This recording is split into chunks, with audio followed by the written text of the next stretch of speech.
Hai teman-teman, selamat berjumpa di channel EITS, Economic Asset Simple. Kali ini kita akan membahas mengenai pembangunan dan pertumbuhan ekonomi. Baiklah teman-teman, kita mulai dari pengertian pembangunan ekonomi dan pertumbuhan ekonomi.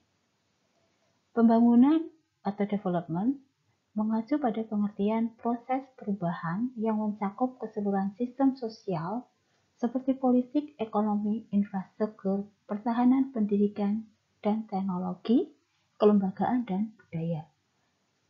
Nah, maka bisa kita lihat di sini bahwa pembangunan itu memiliki sifat yang multidimensi. Kalau kita berbicara mengenai pembangunan ekonomi hanya merupakan salah satu dimensi di dalam pembangunan. Pembangunan ekonomi mengacu pada pengertian proses kenaikan pendapatan total dan pendapatan per kapita yang disertai dengan perubahan fundamental dalam struktur ekonomi dan pemerataan pendapatan bagi penduduk suatu negara.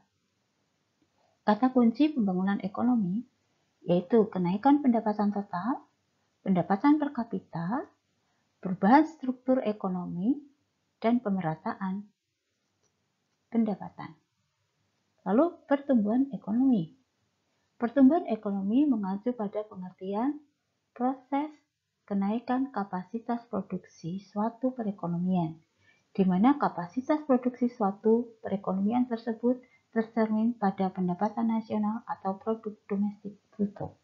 Maka, suatu negara dikatakan mengalami pertumbuhan ekonomi apabila terjadi peningkatan pada pendapatan nasional atau pada PDB real negara tersebut.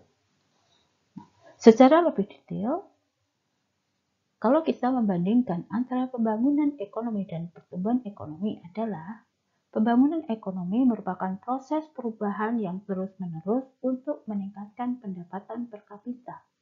Artinya, pembangunan ekonomi mempertimbangkan atau memperhatikan pertambahan atau jumlah penduduk.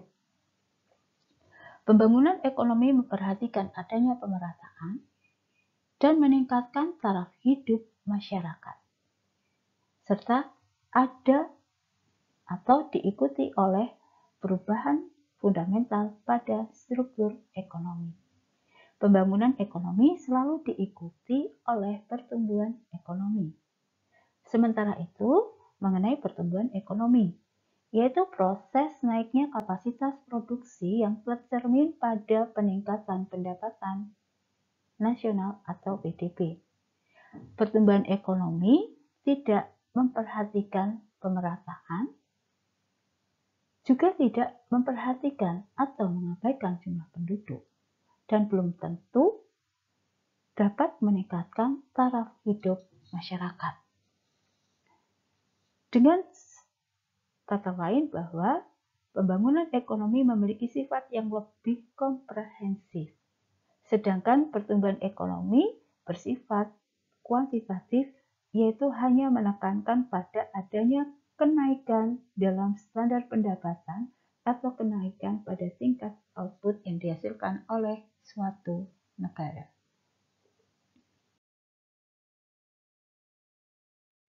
Tujuan pembangunan, permasalahan, dan indikator pembangunan ekonomi. Secara umum, tujuan pembangunan dapat dikatakan untuk mencapai tingkat kemakmuran atau kesejahteraan masyarakat yang tinggi. Secara khusus di dalam pembukaan Undang-Undang Dasar 1945 dikatakan bahwa tujuan pembangunan Indonesia adalah melindungi segenap bangsa dan seluruh tumpah darah Indonesia, mewujudkan kesejahteraan umum, mencerdaskan kehidupan bangsa, serta ikut melaksanakan ketertiban dunia yang berdasarkan kemerdekaan, perdamaian abadi, dan keadilan sosial. Mengapa pembangunan itu mutlak harus diselenggarakan? Karena banyak negara masih mengalami atau masih menghadapi sejumlah permasalahan, yaitu masalah kemiskinan, pengangguran, inflasi, distribusi pendapatan yang tidak merata, dan lain sebagainya. Maka, sebagai indikator keberhasilan pembangunan ekonomi adalah ketika permasalahan-permasalahan tersebut teratasi, yaitu tingkat kemiskinan yang rendah, tingkat pengangguran yang rendah, tingkat inflasi rendah atau harga-harga stabil, distribusi pendapatan yang merata, dan lain sebagainya. Baiklah teman-teman, pertemuan kali ini saya kira cukup. Terima kasih sudah mengunjungi channel EITS Economic is that simple.